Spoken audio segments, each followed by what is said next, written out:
Success Insight shares the stories of the people with passion and drive who make things happen in the world. Here's your host, Howard Fox.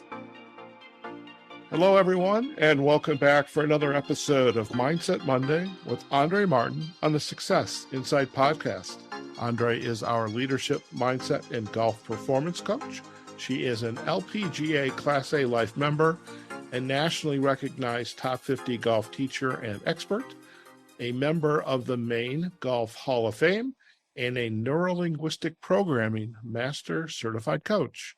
Recognizing golf's value as a business tool in today's competitive marketplace, Andrée works with individuals, groups, and corporate or organizational clients to create educational and team-building programs that enhance the professional success of aspiring executives. Andrée, good to have you back on another episode of Mindset Monday on the Success Insight podcast. Thanks, Howard. Always great to be back to talk about what is possible to improve your mindset, whether it be in sport or business. And I am thrilled for today's topic. All right. So what's on store for us today? Today's topic is the 4 steps you need to go from uneasy to unstoppable. I love it. Uneasy to unstoppable. It's all about being unstoppable in today's economy and all the shifts. And I am very excited about this. We all know that the path to improvement is a process, but the 4 keys and steps that you need are restructuring and planning, focus, the 3 E's, and create a dream team. And before we get into that, I'd like to share a story. It hit me today as I was reviewing and really preparing for this podcast. I have a story of my own. And when I look back at it, I realized I was absolutely unstoppable. And looking at everything that's happened with COVID and just working with people in a coaching situation, even with people's mindsets tanking in their golf games, I know there's a lot of challenges out there, folks. But the story I want to tell you is me starting the LA program. It was an inner city junior golf program in Los Angeles. I got an opportunity to leave corporate golf to start a program from scratch. And I moved to Los Angeles from the East Coast, just outside of Boston, sight unseen. I didn't know a soul. I'd never even been to California before. Call me crazy, right? That takes guts. But the unstoppable young 24-year-old in me just wanted to start a business from scratch. I was determined to succeed. I was unstoppable. I could have been uneasy because it never been done. I was told it was like pulling a needle out of a haystack. No, I didn't even have a board of directors. I didn't know anybody. But what I did know was I was determined to make this work. I knew golf. I knew how to network. Yeah, there could have been some uneasiness about it, but for me, I shifted it into excitement.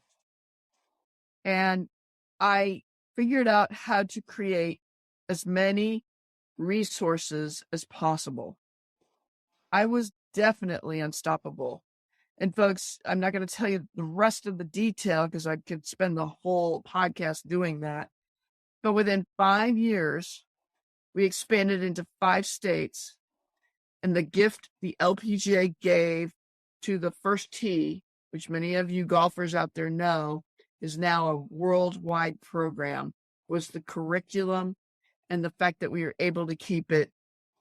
The money went to the kids. Very little went to administration. I was really proud of doing that with all the money we raised. And yes, through the Rodney King riots, I waited to take the kids into the park, into the gang neighborhoods, to the rec center. And you could have heard a pin drop when I went and did it. but I was unstoppable because I knew these kids wanted to go play golf, and I pulled into the parking lot. You wouldn't have known a bunch of turmoil and uneasiness had occurred in Los Angeles. These kids wanted to go play. So I unstoppably drove in, took them to golf. We had a great day, lots of fun, and kept going forward. And now this program is touching lives all over the world. And I'm very proud of that. That's my baby. And that's my story of being unstoppable. So this program, it's continuing today. Yes. And when you began the program, I remember the Rodney King days and how bad things got in Los Angeles. And you had literally drove up to a rec center. Did you stay at the rec center, or did you get them all up on a bus and just take them to the golf course? I had a van. Okay. And I literally had to wait until it was okay for me to drive in the neighborhood. Okay. Because it was not safe. Okay. And when I did drive in, it was really eerie because there was not even a bum in the street. None of the businesses, it was a weekend, it was a Saturday, but nobody was in the streets. It was really creepy. I've never heard the city so quiet. But as soon as I pulled into that parking lot at the rec center for the kids to go play golf, they all jumped up, got all excited, and it was just another day of golf. It was great.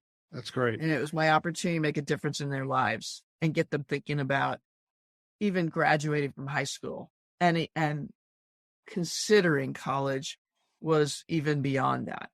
And if we could get a handful of those kids to step it up and do that, that's what the program really did more than anything else. It gave them quality, character.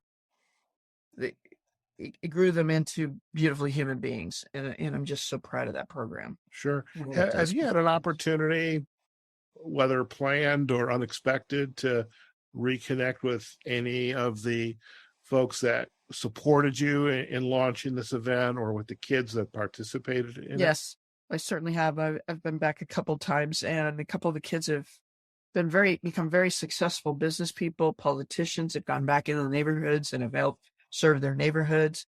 We've had 4 kids become golf professionals and actually have helped neighborhood golf courses, and some are out of state, and they've really developed into quality human beings. And it just touches my heart to think about it, because if I wasn't unstoppable about this, I wouldn't have been able to touch those lives and made a difference.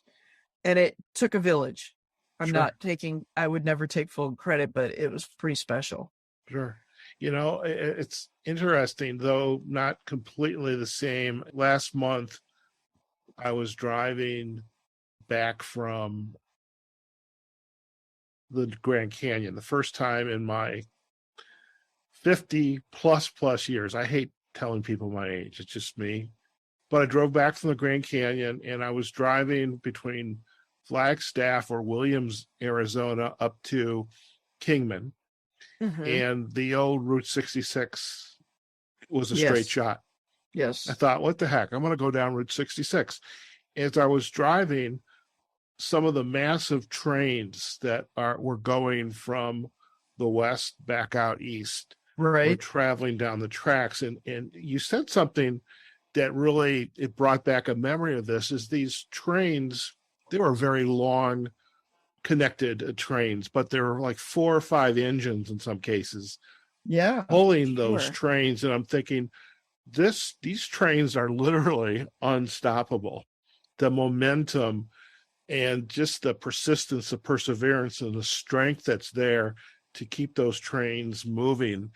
And I love in the story you just shared, it takes a strength and like you said, the planning. It takes a village to help pull this off. But once you implemented it, it was built for endurance and for longevity. I love it. Yes, absolutely. And so that strength within, I was just so determined to build a program that would do something where it was not administrative heavy and it really made a difference in kids' lives. And so, folks, if you have a business out there and you want to become unstoppable, these are the 4 steps you need to do that. First, it might take restructuring or just structuring. and planning to make your job, your business unstoppable. So here are the pieces within that to restructure and plan for success. List all your challenges. I had lots of roadblocks. I wasn't going to say no. Nobody was going to tell me no. I just kept going. If I got a no, I just kept going. But I listed them out because I didn't even have context. I didn't have sponsors yet. I had all these things I had to put together. I actually had to have the program put together, ready for a press conference in 8 weeks.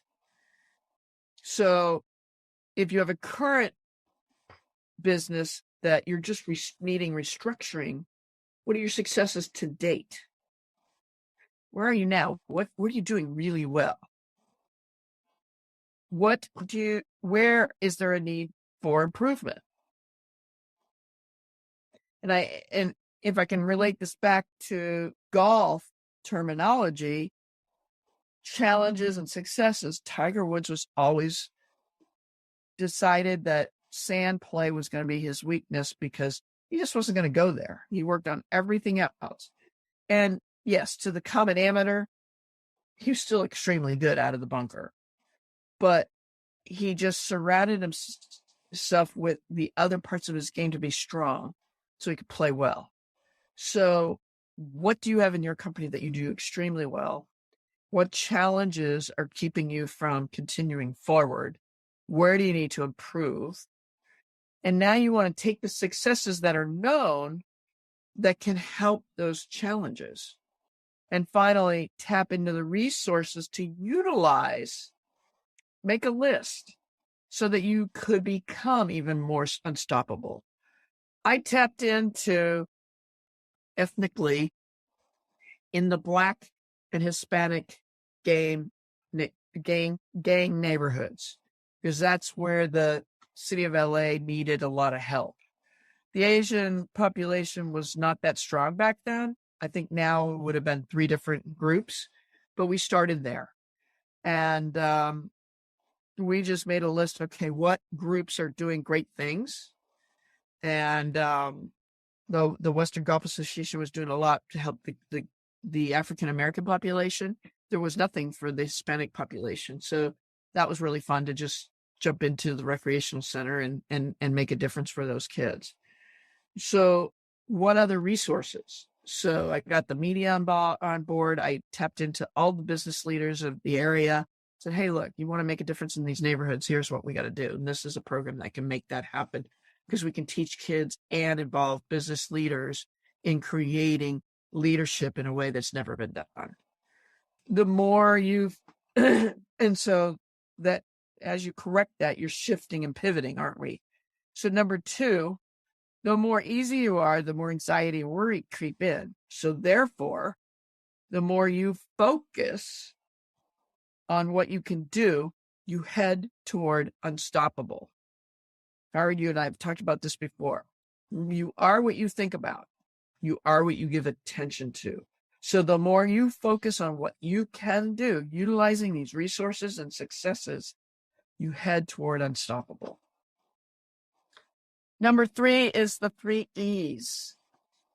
The 3 E's are excitement, enthusiasm, and energy.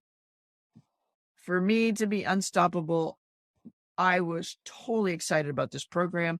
I was enthusiastic to make a difference in the LA community. I had the energy needed to make it happen, and it became contagious. And I got everybody involved, teachers, leaders, volunteers. Everybody came together to make this happen. And in today's world, everything has happened so fast. So you've got to increase your ability to be unstoppable. And so the excitement, enthusiasm, and energy alone, just with it snowballing, as you talked about the momentum of the train, Howard, it increases your mindset. It gets you into the flow. It shifts your focus from past to present. And you really want to get excited and enthusiastic for a positive future, right? So if your focus is in the current moment and you really keep your focus honed into that, it only leads to a positive future. And with that, you go over hurdles, you slay the dragon. Like I said, I didn't take no, I just kept going. And if I was no this way, I went another way where I could find a yes. And you just, anything that comes up that is a negative, you just nip it in the bud and get back on track. You become unstoppable. Number 4, create a dream team. And that's exactly what I did. Fill your team with your weaknesses. I was not a detail person. I had to learn detail. So I brought in an assistant that helped me with all the detail. Believe it or not, that was back in the day when computers were just coming about. I had an itty bitty little Macintosh, and we got really good at computers and getting the word out and communicating to people in so many different ways. It was just amazing. And we got positively motivated people to work for us that wanted to be there or wanted to volunteer. There was no uneasiness about, oh my gosh, you're going into the gay neighborhoods. Aren't you scared? I said, no, these people were thrilled that we were making a difference for their children. So the village all became empowered around us. Sure. We're too uneasy to get it all done. I just made my lists. I got organized. I kept going back to number 1 over and over.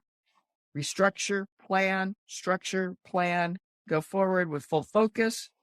And my dream team helped because we positively motivated everybody and brought in people that had a depth of resources and just kept expanding that program. Ultimately, all of us together went for the gold. We didn't settle for silver, and we were unstoppable. How are you going to do that in your community today? Please let me know. How are you going to do that in your business today? In your life? In your sport? How are you going to be unstoppable? I love it. I love it. And something dawns on me after hearing the story and this event that has shaped your life and provides the basis for the 4 steps to go from uneasy to unstoppable, is I'm wondering what stories are here today. What stories have been created from the people that were a part of this journey, this event? Yeah. And you and I spoke briefly, I believe, before the episode is where are they now? And this might be a good segue for you to go back and invite them on the podcast to chat about how this event perhaps shaped their lives and where are they today, and how could you create a thread that goes back, or breadcrumbs, whatever metaphor you want to use, to this opportunity that was made available, and how that one event then perhaps shaped their lives. Just something that it was kind of percolating as you were chatting about the 4 steps. It's pretty neat. I remember when Facebook first started, we had all these people coming out of the blue that I hadn't talked to in forever. One of my junior golfers from North Carolina reached out and shared how much of a difference I made. I didn't realize I had made an impact in this young man's life, other than I knew I was helping him become better at golf. He goes, oh, no, you have no idea. I'm now in a great job. I've got a great life. And whatever you did for me in golf, did it. And I thank you. It was really cool. It was totally, he sought me out, and I was just so taken aback. It was pretty special. Yeah. And perhaps it's not even to ask them what impact the event had, but bring them on to hear what their journey is. And then you can kind of seed back to the event. But, what we don't want to do is just pound our chest. Here, look at me. Look what I did. Yes, it has great meaning to you in your story. But it would also be very interesting to hear what they have to say. It's more for them. How did they shift their life and stay with it and not let it be uneasy, but shift from uneasy to unstoppable? Sure. Really lead their lives in a much more positive, beautiful way because of the tools they were given and the possibilities that were opened up for them. Mm-hmm. So something to think about. Absolutely. Thanks, Howard. My pleasure. That's what I'm here for. So, Andree, before we head out, if our listeners would like to learn more about you and your work, where are the best places for them to go? Certainly. They can go to my website, www.andreegolf.com. I also have available, I'm in LinkedIn, Instagram, Facebook, and I have a YouTube site. Very good. Well, we will provide, as usual, the backlinks to andreegolf.com and to your social sites on YouTube, Instagram, Facebook, and LinkedIn. And Andree, once again, it's been a pleasure to have you on another episode of Mindset Monday on the Success Insight podcast. Thank you so much. Thanks, Howard. All right, folks, there you have it. Another wonderful episode, and really one that I think we can all use. It's all in us to find the way to go from whichever uneasy in our life to go unstoppable. And today, Andree shared those 4 steps with us, and you'll see those in our show notes, but definitely you're going to get a lot of great value out of today's episode. As for where you can find Mindset Monday with Andree Martin on the Success Insight podcast, you can check us out on the successinsightpodcast.com page. You can also find us on Facebook and on LinkedIn, Success Insight Podcast. And you can find us on all of the podcast directories. All you have to do is search for Success Insight Podcast. Okay, folks, wherever you are, whatever you're doing, go out there, have a phenomenal day, and we will see you on a future episode of Mindset Monday with Andree Martin on the Success Insight Podcast. Take care now.